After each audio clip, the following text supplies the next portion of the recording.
여러분 오늘 어떤 옷을 입고 오셨습니까? 이렇게 딱 보니까 옷을 다 입고 오셨어요. 어떤 마음으로 오셨습니까?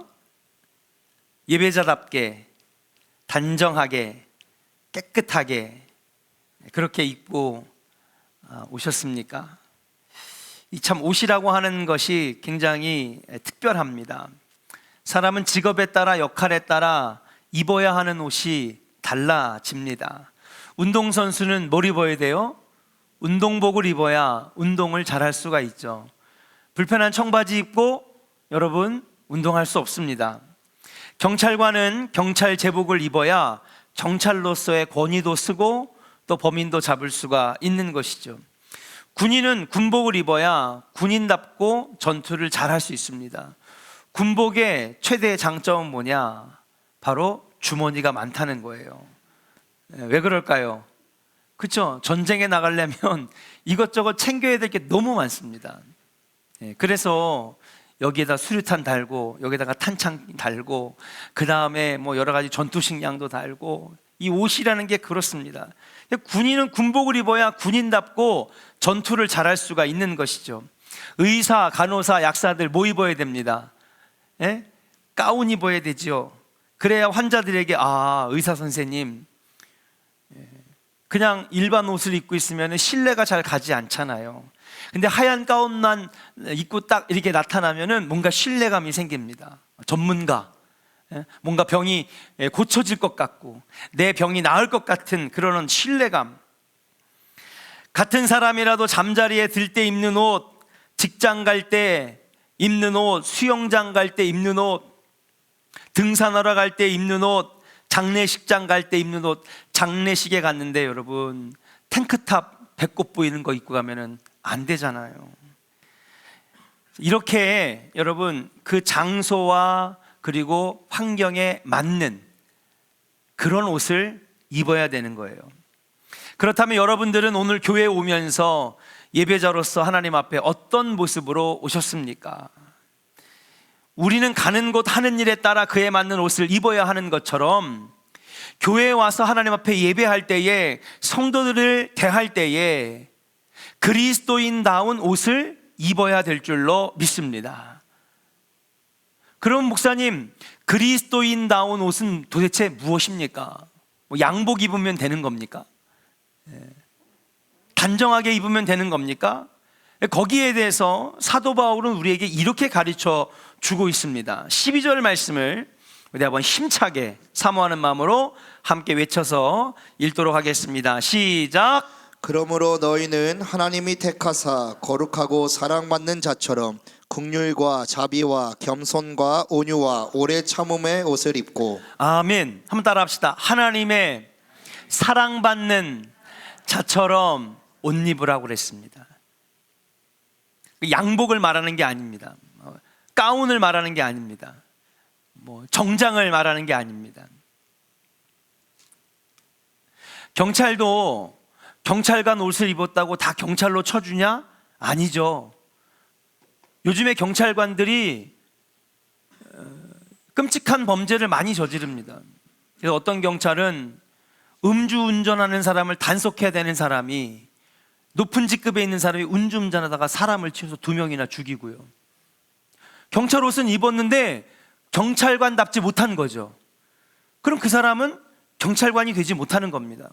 옷 벗겨지고 감옥에 가게 되는 것이죠. 군복을 입었다고 다 군인이냐? 아닙니다. 군기를 해치고 무기를 탈취하고, 계급은 대령, 그 다음에 별을 달았는데 국민의 세금으로 무기 구입을 한다고 해놓고서는 몇십억 몇백억을 뒤로 또 빼내고 돌리는 그 사람을 과연 군인답다고 말할 수가 있습니까? 아니죠. 교회에 나온다고 다 교인이냐? 아닙니다. 교인답게 그리스도인의 옷을 입어야 하나님 보시기에 성도가 되고 하나님의 자녀처럼 되는 것이죠. 그래서 사도 바울은 너희가 교회를 다닌다고 해서 교인이냐, 하나님을 믿는다고 말한다고 다 성도냐? 아니라는 것입니다.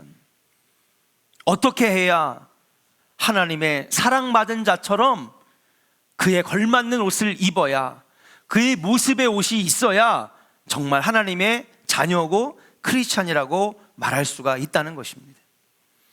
하나님께서는 그리스도인의 삶을 사는 우리에게 하나님의 사랑받은 자처럼 옷 입으라고 말씀하고 계십니다.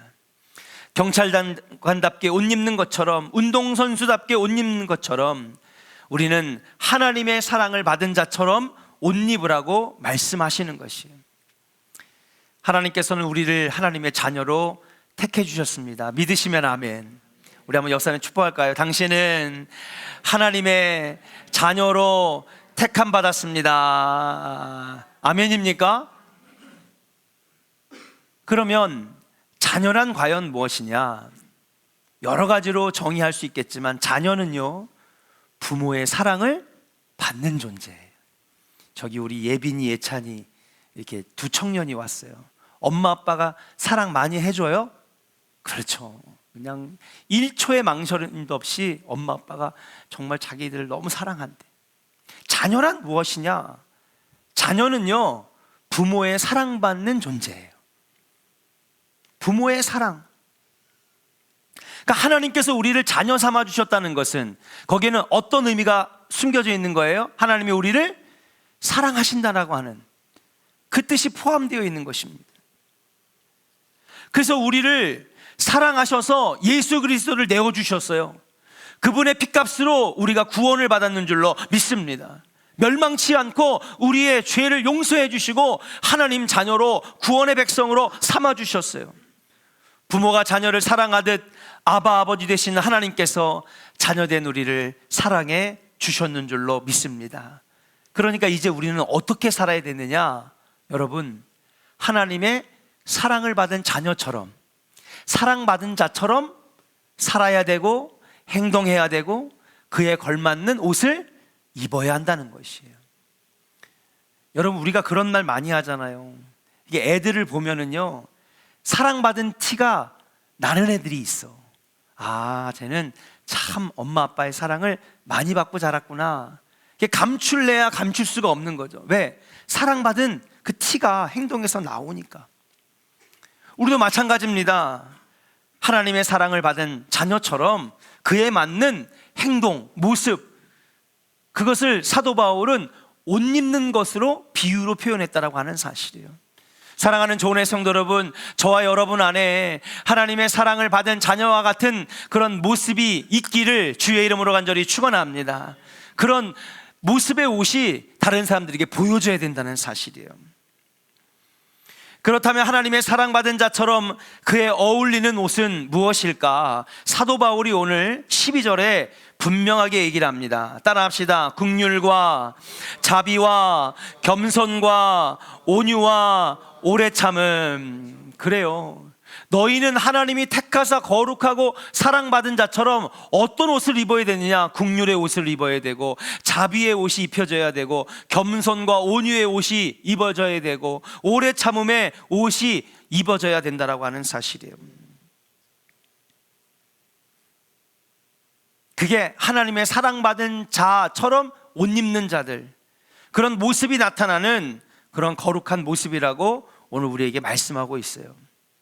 그렇다면 우리가 이 옷들을 하나하나 살펴보면서, 여러분 쇼핑 가면 막 2시간, 3시간씩 그냥 막 이 옷 저 살펴보고, 이 상품 저 상품 살펴보고, 이게 이태리에서 넘어왔는지 프랑스에서 넘어왔는지, 폴리에스테르는 얼마고 면은 얼마고 실크는 얼마나 들어가는지 꼼꼼하게 보면서 쇼핑은 2-3시간 하는데, 우리가 하나님의 자녀답게 사랑받은 자처럼 그렇게 옷 입으라고 말씀하시는데 그 옷은 우리가 꼼꼼하게 안 고른단 말이에요.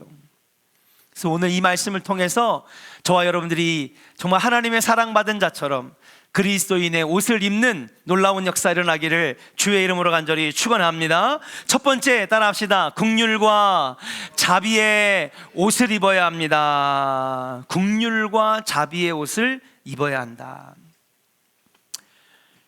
긍휼과 자비가 맨 처음에 나오는데요, 이 긍휼과 자비는 무엇이냐면요, 나를 향한 단어가 아니에요. 긍휼과 자비는 상대방을 향한 마음이라고 말씀드릴 수 있어요. 상대방을 향해 품어야 하는 마음의 옷. 긍휼이라고 번역된 이 단어는요, 헬라어의 그 단어 뜻의 원뜻을 살펴보니까 창자라는 말이래요. 창자. 그 도대체 왜 창자라고 하는 뜻의 단어를 국률이라고 만들었을까? 고대 사람들은 이 창자가 인간의 가장 깊은 곳에 위치해 있다고 생각을 했어요. 그때는 지금처럼 우리가 인간의 내부를 해부를 할 수 없었기 때문에 잘 살펴볼 수가 없는 거죠. 그래서 인간의 마음은 도대체 어디 있느냐? 인간의 마음은 창자에 있다고 생각했어요. 고대 사람들은. 그러니까 창자라는 말은 단어는 뭐냐? 바로 마음이라는 뜻이죠. 국률이라고 하는 것은 상대방을 향한 마음이에요. 박삼일 권사님, 우리 손지영 집사님 옆에 전 손명옥, 현 손지영 집사님 향한 마음이 있어요? 어떤 마음이 있어요? 사랑의 마음이 있어요? 네. 그러니까 상대방을 향하여 품는 마음인데 그 마음이 바로 국률이라는 단어예요.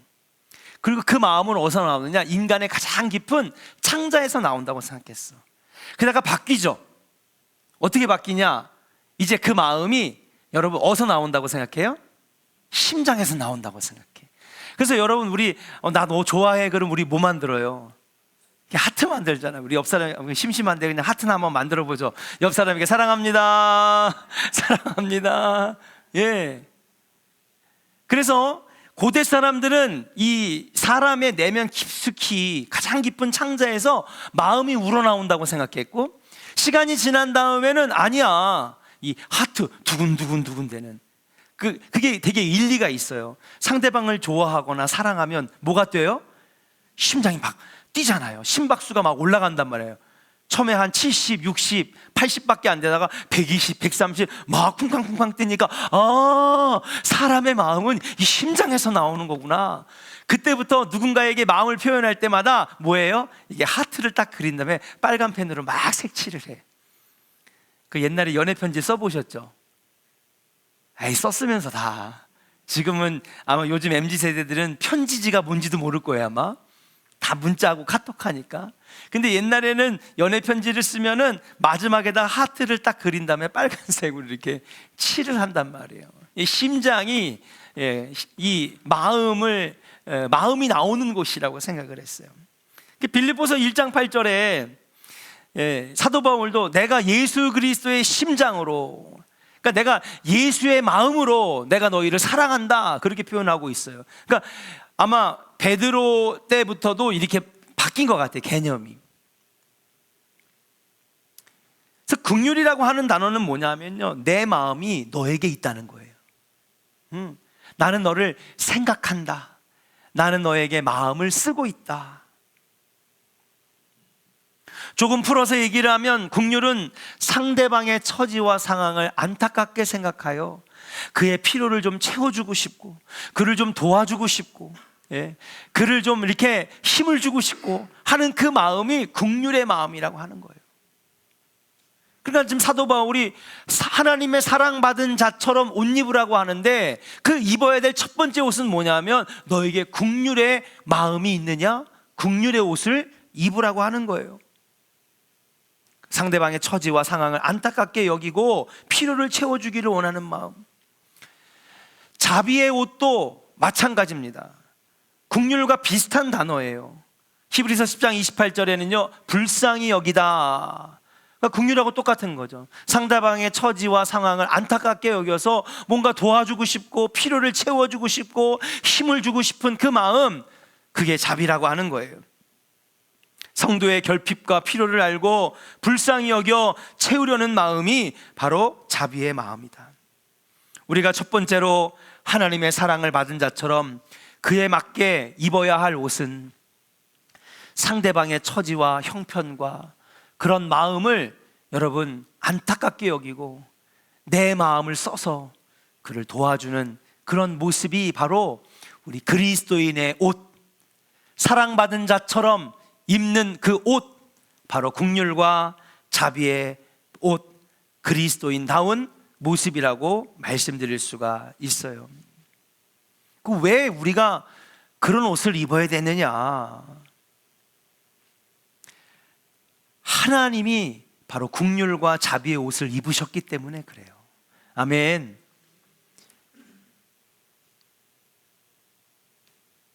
그러니까 예수를 모르는 사람들도 긍휼과 자비의 마음이 있어요. 왜 그래요? 저들도 하나님의 형상으로 지음받았기 때문에 그래요. 아멘입니까? 그리스도인들만 양심 있는 게 아니에요. 어떻게 보면 세상 사람들 가운데 더 좋은 양심을 가지고 사는 사람들도 많아요. 왜 그럴까요? 그렇죠. 하나님의 형상대로 창조되었기 때문에 그래요.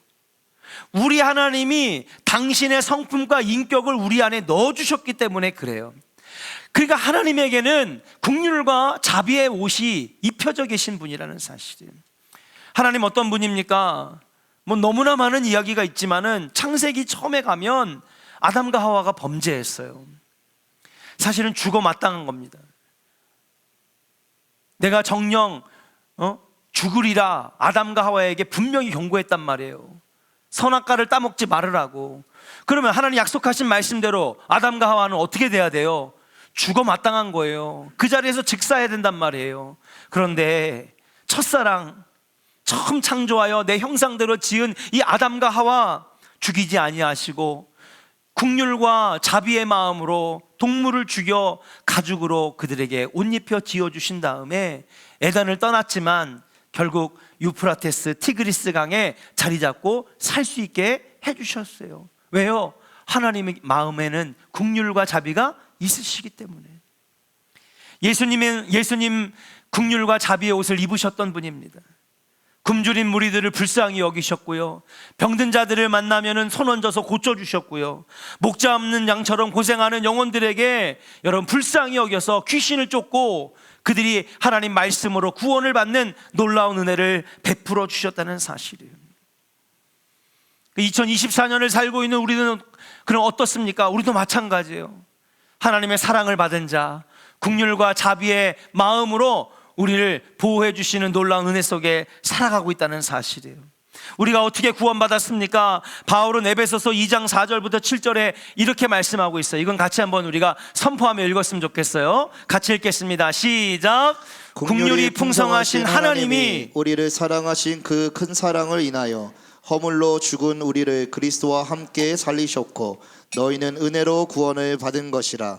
또 함께 일으키사 그리스도 예수 안에서 함께 하늘에 앉히시니 이는 그리스도 예수 안에서 우리에게 자비하심으로써 그 은혜의 지극히 풍성함을 오는 여러 세대에 나타내려 하심이라. 아멘. 그 긍휼이 풍성하신 하나님이 우리를 사랑하신 그 큰 사랑으로 인하여 그리스도 예수 안에서 자비하심으로 그 은혜의 지극히 크심을 나타내셨다. 그러니까 하나님이 우리를 구원하신 것은 내가 자격이 있어서 구원받은 게 아니라는 거예요. 내가 잘났기 때문에, 사회적 지위가 높기 때문에, 뭔가 어마어마한 업적이 있어서 하나님 나를 구원해 주신 게 아니라 하나님 마음 안에 뭐가 있기 때문에? 긍휼의 마음이 있기 때문에, 하나님의 그 큰 사랑에 자비하심으로 말미암아 우리가 구원을 받았다는 거예요. 예수님은 긍휼과 자비로 고통과 괴로움 속에 있는 낮은 자들을 치료해 주시고 고쳐 주셨는 줄로 믿습니다. 자, 그렇다면 우리가 이 긍휼과 자비의 옷을 입으신 그 하나님으로부터 형상으로 지음받은 사람이라면, 하나님의 사랑을 받고 긍휼과 자비로 여러분 자녀가 된 그리스찬이라고 한다면 바로 우리에게도 긍휼과 자비의 옷이 있어야 한다는 사실이에요. 긍휼과 자비의 옷을 입고 사랑받은 자처럼 살아가는 우리 조은의 성도들 되시기를 주의 이름으로 간절히 축원합니다. 긍휼과 자비의 마음. 이번에 그 목사님, 강사님이 오셔서 그렇게 허그를 하시는 거예요. 처음에 얼마나 불편한지. 혹시 여기 성도님 중에 허그 받아보신 분 있어요? 강사님? 없네, 그죠? 우리 목사님들한테만 했나 봐. 목사님들이 처음에는요, 이게 뭐야? 그래가지고 뒷걸음치를 치는 거예요. 끝날 때까지 시간마다 만나면 장안지방 목사님들을 계속 허그를 합니다. 장로님들도 그냥 막 벌써 자세가 이렇게 손을 벌려서 오는 거예요. 그 저분이 왜 저렇게 할까 하다가 목회자 세미나를 딱 들어가 보니까 이분에게는 그런 마음이 있는 거예요. 목사님들을 사랑하는 마음이 있는 거예요. 긍휼과 자비의 마음이 그 목회자 세미나 때에 느껴지더라고요. 그 세미나가 끝난 다음에 목사님들을 한 명 한 명 또 안아주시면서, 저도 한 8번 당한 것 같아요. 하나하나 안아주시면서 뭐라고 말씀하시냐 하면, 한국교회를 잘 부탁합니다. 한국교회를 잘 부탁합니다. 그러시더라고요. 네. 그 목회자들을 귀하게 여기시는 그 마음이 느껴지니까 막 참 눈물이 나고 굉장히 감동을 받았습니다. 여러분, 세상 사람들의 마음을 녹일 수 있는 방법이 무엇이 있을까요? 우리에게 긍휼과 자비의 마음이 있을 때에 그들의 얼어붙은 마음이 녹아내릴 수 있지 않을까. 얼마든지 똑같이 싸울 수 있죠. 잘잘못을 따질 수 있습니다. 시시비비를 가릴 수 있어요. 그럼에도 불구하고 우리 마음에 상대방을 안타깝게 여기고 긍휼의 마음으로 다가설 때에 그들의 마음이 눅눅듯 녹아내리지 않겠는가. 여러분, 긍휼과 자비의 옷을 입고 사랑받은 자처럼 살아가는 우리 성도들 되시기를 주의 이름으로 간절히 축원합니다. 두 번째, 사랑받은 자처럼 옷 입으라고 하는데 도대체 무엇을 입어야 될까요? 두 번째는 겸손과 온유와 오래 참음의 옷을 입어야 될 줄로 믿습니다. 자, 앞에 우리가 긍휼과 자비의 옷을 입으라 그랬는데, 이 긍휼과 자비의 마음은요, 상대방을 향한 마음이에요. 그러면 두 번째로 겸손과 온유와 오래 참음의 마음은 누구를 향한 마음일까? 자기 자신을 향한 마음이에요. 자, 여러분, 제가 만약에 유현승님에게 겸손하십시오, 기분 나빠요, 안 나빠요? 기분 나쁘죠. 예? 자기는 얼마나 잘났다고? 얼마나 겸손하길래? 뭔데 나한테 겸손하라고 얘기하는 거야? 자기는 하나도 안 참으면서 오래 참아야 됩니다, 참으세요. 그러면 이게 아무리 좋은 말이라도 듣는 상대방에서는 기분이 나쁜 거예요. 그래서 여기서 말하는 겸손과 온유와 오래 참음은 자기 자신을 향한 마음이에요. 스스로에게 끝없이 되뇌이는 거예요. 겸손해라, 온유해라, 오래 참아라, 참아야 된다, 낮아져야 된다, 엎드릴 줄 알아야 된다. 나를 향한 마음이란 말이에요. 긍휼과 자비의 마음은 상대방을 향한 마음이라고 한다면, 겸손과 온유와 오래 참음의 마음은 나를 향한 마음이다. 먼저 겸손은 무엇입니까? 하나님 앞에서 자기의 위치를 기억하고 기꺼이 그 자리까지 자신을 낮추는 것이 바로 겸손이라고 할 수 있어요. 겸손의 반대말이 뭐예요? 교만이죠. 교만은 무엇입니까? 자기의 위치를 망각해버린 게 그게 교만이에요. 저 사람 지 본분도 모르고 자기의 역할도 모르고 자기의 주제도 모르고 그 선을 넘어가면, 아, 저 사람 교만해졌네, 초심을 잃었네, 이런 말 하는 건 아니겠습니까? 자기의 위치를 알고 그 자리까지 자기를 한없이 낮추는 것, 이것이 바로 겸손의 옷이다. 온유의 옷은 무엇입니까? 온유는요, 여러분, 사전에 보니까 따뜻하고 부드러운 마음이라 그랬어요. 그런데 성경의 관점으로 볼 때 온유는 뭐냐 하면, 하나님께서 내게 주신 것들을 자랑하지 아니하고 나의 유익을 위해 사용하지 아니하고 하나님의 영광을 위해 사용하는 거, 다른 사람의 유익을 위해 사용하는 거, 이게 바로 온유라고 하는 거예요. 예수님은 이 겸손과 온유의 옷을 완벽하게 입으셨던 분이었습니다. 마태복음 11장 29절을 같이 한번 우리 선포해 볼까요? 마태복음 11장 29절입니다. 시작. 나는 마음이 온유하고 겸손하니 나의 멍에를 메고 내게 배우라. 그리하면 너희 마음이 쉼을 얻으리니. 아멘. 내게 배우라. 뭘 배우라는 겁니까? 온유한 마음을 배우고 겸손한 자세를 배우라고, 내게 와서 배우라고 말씀하시는 거예요. 예수님은요, 너무너무 배가 고픈 40일 동안의 금식 기도에서도요, 너를 위해 빵을 만들어라 할 때 마귀의 시험에 넘어가지 않았어요. 그러나 굶주리고 한 끼만 굶어도 정말 배고파서 고통받는 그 사람들을 위하여 5,000명을 먹이시고 12강주를 남기신 분이에요. 자기를 위해서는 여러분 조그만 빵도 하나 안 만드셨지만은 다른 사람들을 위하여는 엄청난 많은 빵과 물고기를 만드셨던 분이라는 사실이에요. 십자가에 달리셨을 때에 로마 병사들이 침뱉고 욕하고 조롱할 때에 하늘에 여러분 천사의 군단을 데려와 얼마든지 여러분 예루살렘을 초토화시킬 수 있는 그런 능력의 예수님이었지만은 그러지 아니하시고 기꺼이 십자가에 달려 여러분 우리에게 구원을 베풀어 주셨다는 사실이에요.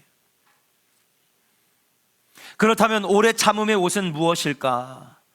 오래 참음의 옷은 그저 고통을 감내하고 이겨, 야 견뎌, 참아내, 이게 아닙니다. 오늘 말씀에 성경적인 관점에서 바라볼 때 이 오래 참음은요, 겸손과 온유를 우리가 행할 때에 필요한 마음이 오래 참음의 마음이에요. 우리 한번 역사에게 축복합시다. 겸손과 온유를 행할 때에 필요한 것이 오래 참음입니다. 아멘입니까? 네. 저 잘났다고 떠들어? 지만 잘난 줄 알아?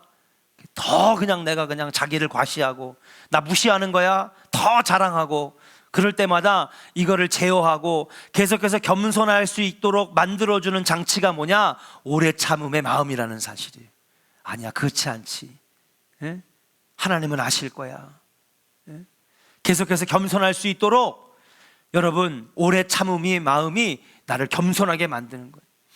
하나님의 영광을 위하여, 유익을 위하여, 다른 사람들의 유익을 위하여 온유한 마음을 가지게 할 때 필요한 게 오래 참음의 마음이라는 사실이에요. 우리는 높아지려고 하는 교만의 마음을 억누르고 권리를 내세우고 싶을 때마다 참아야 한다. 참고 또 참게 하는 것이 바로 오래 참음의 옷인 줄로 믿습니다. 교만해질 때에 오래 참을 줄 알아야 되고, 남에게 따뜻하게 배려하고 남에게 유익을 베풀 때에도 오래 참음의 마음이 있어야 한다는 가르침이에요. 이미 상견례를 여러 번 치러보신 분들이 여기 계실 거예요. 아직 상견례를 안 치러보신 분들도 있고요. 이제 좀 있으면 치러야 될 분들도 있을지도 몰라요. 저도 언젠가는 제 딸이 결혼한다고 신랑감 데려오고 사돈댁이랑 마주하는 날이 오지 않을까 생각을 합니다. 근데 기독교 이 사이트에 올라왔던 진짜 있었던 에피소드인데, 믿음의 이 젊은 남녀가 만나가지고 사랑을 하고 이제 결혼하겠다고, 양쪽 부모님들이 이제 이 서울 레스토랑, 고급 레스토랑에서 상견례를 하게 됐대요. 신부의 부모님은 서울에서 큰 기업의 임원입니다. 그러니까 오랫동안 서울 생활을 했기 때문에 세련된 그런 분들이었어요. 교회에서도 장로님으로 섬기는 가정이었습니다. 반면에 신랑 부모님은요, 시골에서 농사 지시는 분들이었대요. 그러니까 레스토랑의 식사가 익숙할까요? 익숙하지 않을까요? 안 익숙한 거예요. 근데 여러분, 저도 아직까지 이게 익숙하지 않은데 레스토랑에 가면은요, 여러분 이 탁자 오른쪽에 여러분 뭐가 있어요? 냅킨 말고, 그쵸? 이게 그 천으로 된 거, 그거 이제 어떻게 해요? 어떤 사람은 여기다 껴서 먹고, 또 어떤 사람은 어떻게 해요? 무릎에다 이렇게 펼쳐서 먹고. 아무튼 옷에 묻지 말라고 하는 게 그 천으로 돼 있는 그런 냅킨 아닙니까? 근데 여러분, 레스토랑에, 고급 레스토랑에 가면 이 천으로 된 냅킨이 어떻게 돼 있어요? 예? 그죠? 삼각형으로 이렇게 접어가지고 이렇게 세워져 있단 말이에요. 저는 제가 이게 만들어 보려고 아까 유튜브에서 내가 연습을 했는데 도저히 못 만들겠어요. 이것도 헐렁헐렁 해가지고 안 만들어지지. 아무튼 뭔지는 아시죠? 예, 고급 레스토랑, 일반 식당에는 없어요. 고급 레스토랑에 가면 이거를 이제 이렇게 해가지고 삼각형으로 이렇게 어떻게 이렇게 해가지고 이렇게 딱 세워져 있단 말이에요. 서로 아유 반갑습니다. 네, 저는 누구 애비 되는 사람입니다. 아 반갑습니다. 저는 우리 아들 아버지 되는 사람. 서로 사돈끼리 막 인사를 합니다. 화기애애한 분위기. 예, 그리고 저는 어느 교회 섬기는 장로입니다. 아, 저는요, 저기 지금 어느 교회 섬기는 권사입니다. 서로가 막 이제 인사하고 통성명을 했어요. 그리고 이제 앉은 다음에 식사가 나오니까 이게 뭐에 쓰는지를 모르는 거예요, 시골 계신 분이. 근데 보니까 어떻게 생겼어요? 이게 모양이 만들어져 돼 있으니까 이걸 머리에 쓰신 거예요.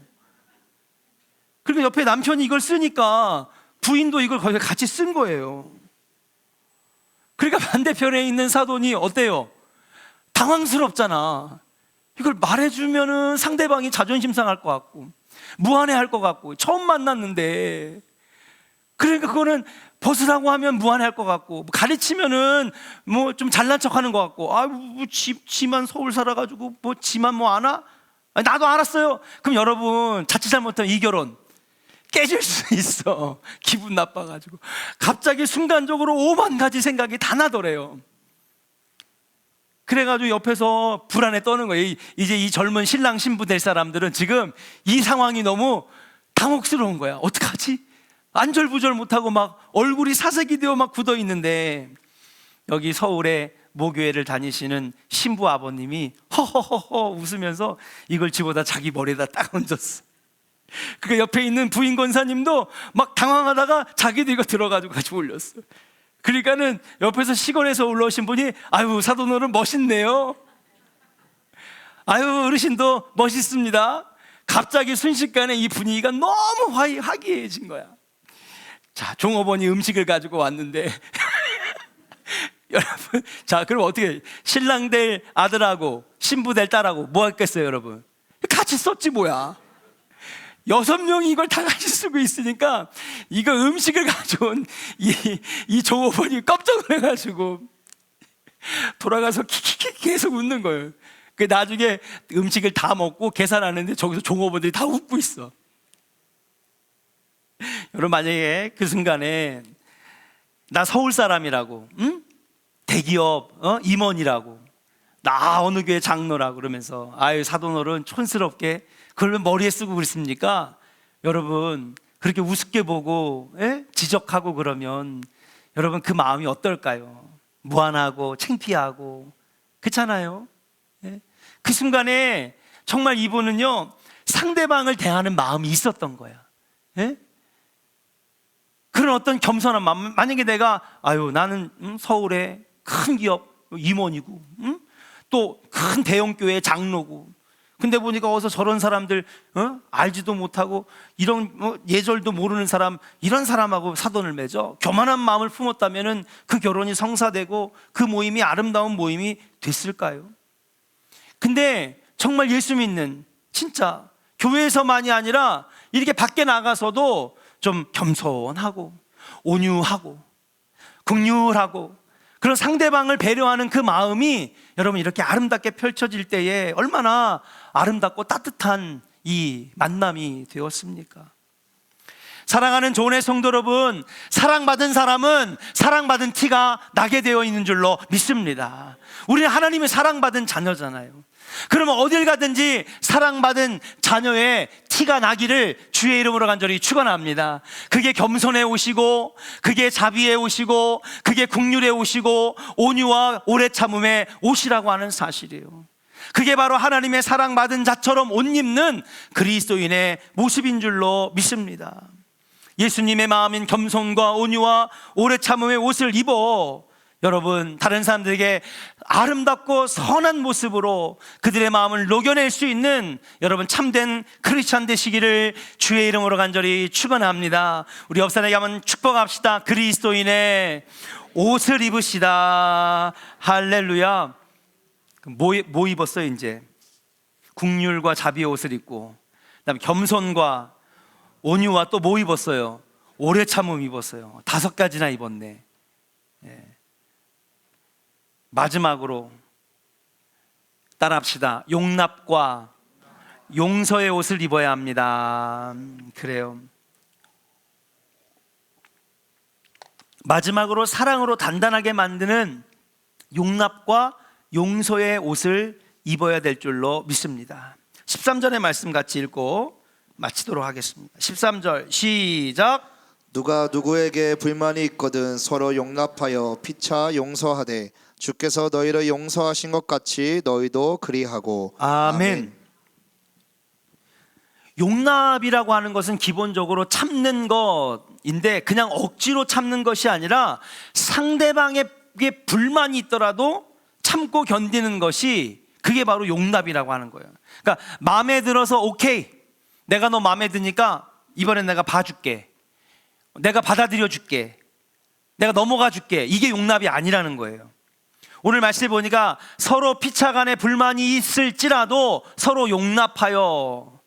그러니까 성경에서의 용납은 마음에 드는 사람 거는 용납하고 마음에 안 드는 사람 거는 안 받아들이는 게 아니라, 성경에서의 용납은 뭐냐 하면요, 불만이 있더라도 견디고 참고 받아들이는 것이 용납이라고 하는 거예요. 고린도 교회는요, 많은 은사와 놀라운 부흥이 있었습니다. 수만 명의 교인들이 다니던 놀라운 성령 충만한 교회였어요. 근데 그 교회에 안타까운 문제가 뭐였냐 하면, 그리고 왜 사도 바울이 고린도전서를 쓰게 됐냐면요, 여러분, 고린도 교회 안에는 용납이 없었어요. 용납하지 못하니까 뭐도 안 되는 거예요? 용서도 안 되는 거예요. 서로를 용납하지 못하여 서로 불만을 품고 교회 안에서 일어났던 분쟁을 가지고 세상 법정으로 가져갑니다. 여러분, 세상 법정으로 가져가면 무조건 여러분 해결은 없어요. 뭐만 있는 줄 알아요? 교회는 상처받고 성도들은 떠나고, 여러분, 기독교는 욕을 먹는 손가락질을 받게 되는 거예요. 절대로 세상 법정으로 가져가면 안 돼요. 세상 법정, 여러분, 송사를 세상으로 가져가지 말라고 사도 바울이 얘기한 이유가 바로 거기에 있는 거예요. 근데 왜? 용납하지 말라니까. 절대로 용납 못해. 이건 받아들일 수가 없어. 해결이 안 되니까 어쩔 수 없이 세상 법정으로 가져가는 거지. 왜? 용납할 수가 없으니까. 절대로 내가 용납할 수가 없으니까. 어떤 사람은 믿음이 약한 자의 양심에 불만을 가진 겁니다. 아, 저기 지금 예수 믿는다고 하면서도, 근데 그 사람 믿음이 약해요. 여러분, 우리가 교회 지금 좋은 교회 다니고 있지만 우리 각 성도들 300~400명, 제적으로 볼 때는 500명 넘는 이 성도들이 다 똑같은 믿음 가지고 있습니까? 어떤 사람은 좋은 믿음 가지고 있고 어떤 사람은 약한 믿음 가지고 있는데, 믿음이 약한 사람의 모습을 보고, 야, 저게 뭐냐? 지 맘대로 하네? 에이, 나도 내 맘대로 할 거야 하면서 내 맘대로 하다가 우상의 재물을 먹고 세상의 범죄를 하는 그러한 자들도 고린도 교회에 있었어요. 하여튼 이런 모습들 때문에 사도 바울이 쓴 편지가 바로 고린도 전서입니다. 왜요? 서로 용납하지 못하니까.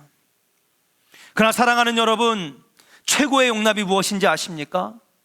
그것은 바로 죄로 죽을 수밖에 없는 범죄한 우리를 하나님이 자녀로 삼아주신 그 사건, 그것이 바로 최고의 용납인 줄로 믿습니다. 이것이 최고의 용납이라는 사실이에요. 자격 없는 나를 하나님 자녀로 받아주신 사건. 그렇게 볼 때 우리가요, 용납하지 못할 일이 없고 용납하지 못할 사람이 없다라고 하는 사실이에요. 이 용납함이 이루어지면은 비로소 용서의 관계가 이루어지는 겁니다.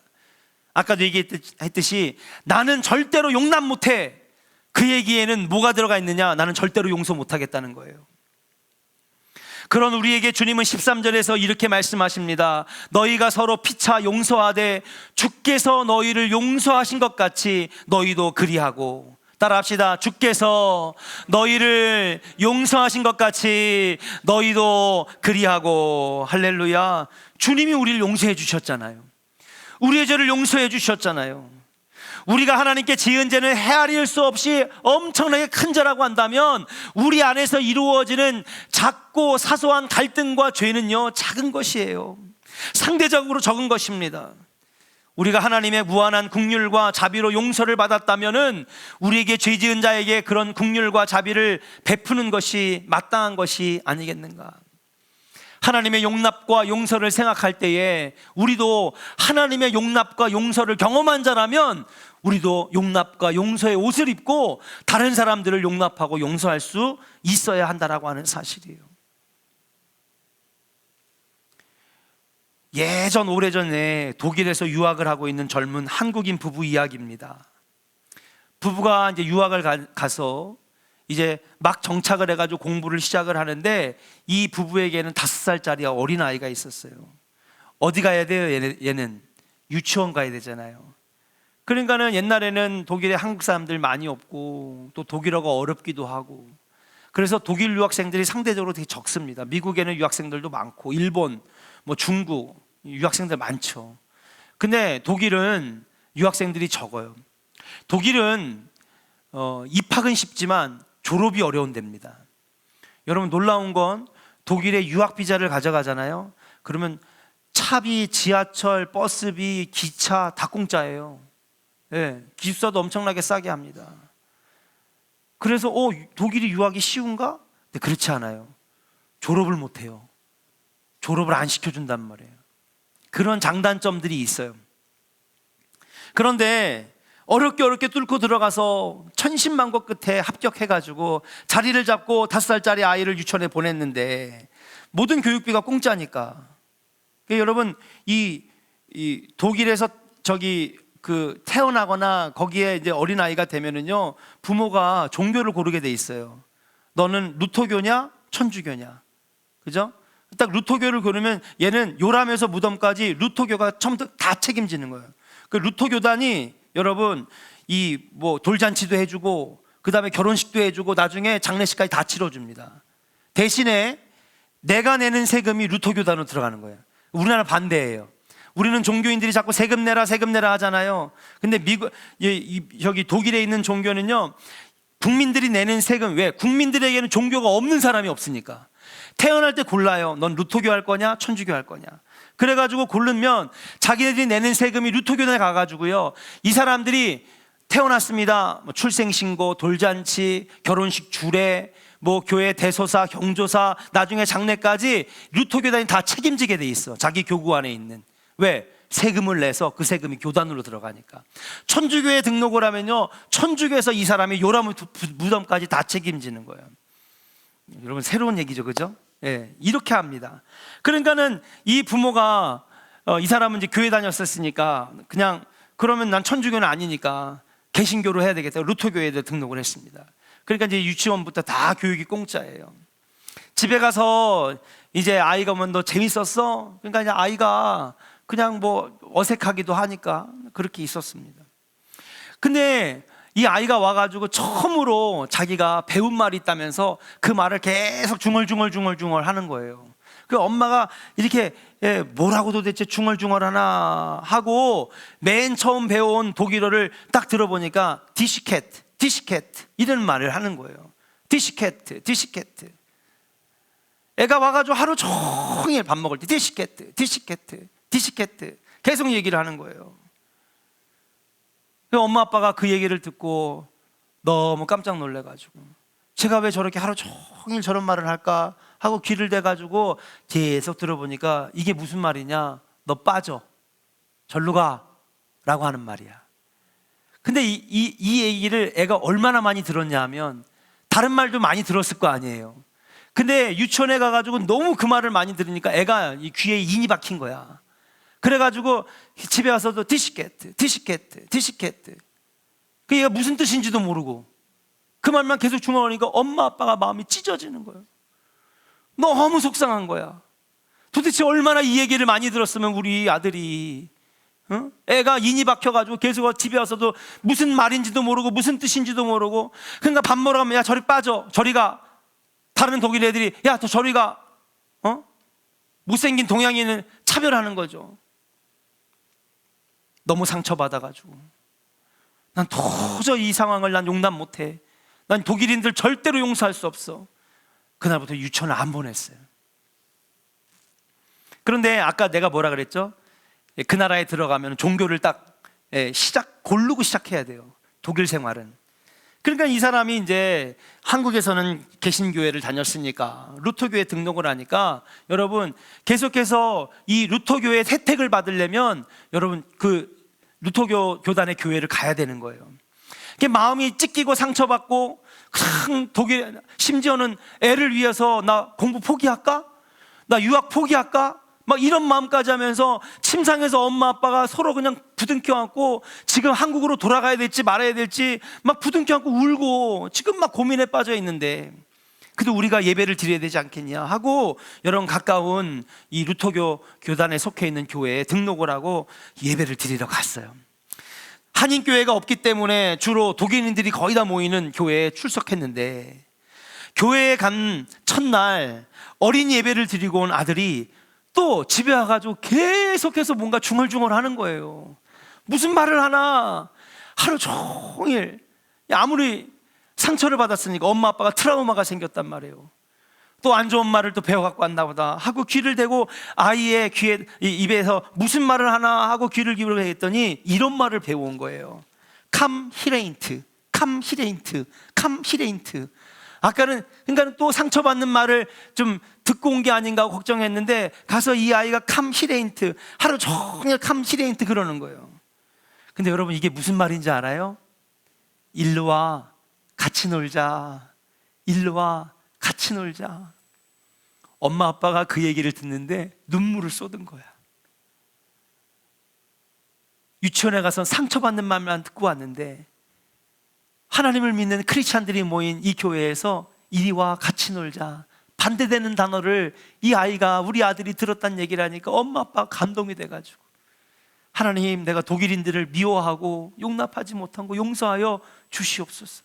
마음이 눅놓듯 확 녹아내리면서 그래도 교회에 예수 믿는 사람들이 이렇게 이리 오라고 품어주고 함께 하자고, 야 같이 밥 먹자, 이리 와, 함께 하자, 캄히레인트라는 말을 우리 아이가 배우니까 이 엄마 아빠가 마음이 눅놓듯 녹아내렸다는 사실이에요. 모습이 다르고 언어가 다른 자신들에게 진정 그리스도인의 옷을 입은 보여준 이 모습을 보고 이 엄마 아빠가 힘을 얻어서 공부를 끝까지 할 수 있었습니다. 사랑하는 조은의 성도 여러분, 우리가 입어야 될 옷이 물론 정장도 있고 성거대 가운도 있고, 그쵸? 헌금 가운도 있고 여러 가지 옷이 있겠지만 진짜야 입어야 할 옷은 하나님의 사랑받은 자처럼 그리스도인의 옷을 입어야 될 줄로 믿습니다. 겸손의 옷을 입어야 되고 온유의 옷을 입어야 되고 상대방을 향하여 긍휼과 자비의 옷을 입을 때에 진짜 그래야 세상 사람들의 마음이 녹아내리고 그들도 하나님을 아는 전도의 문이 열려지게 되지 않을까. 아니, 그것을 떠나서 우리가 사는 가정에서도 직장에서도 그리스도인의 옷을 입으면 놀라운 아름다운 은혜의 역사가 일어나게 될 줄로 믿고, 오늘 같이 함께 찬양한 다음에 오늘 주님 마음 내게 주소서라는 찬양 부르고, 하나님 내게 긍휼의 마음, 자비의 마음, 겸손의 마음, 온유의 마음, 오래 참음의 마음을 내게 옷 입혀 주시옵소서. 함께 간절히 기도하다가 자유롭게 집으로 돌아가도록 하겠습니다.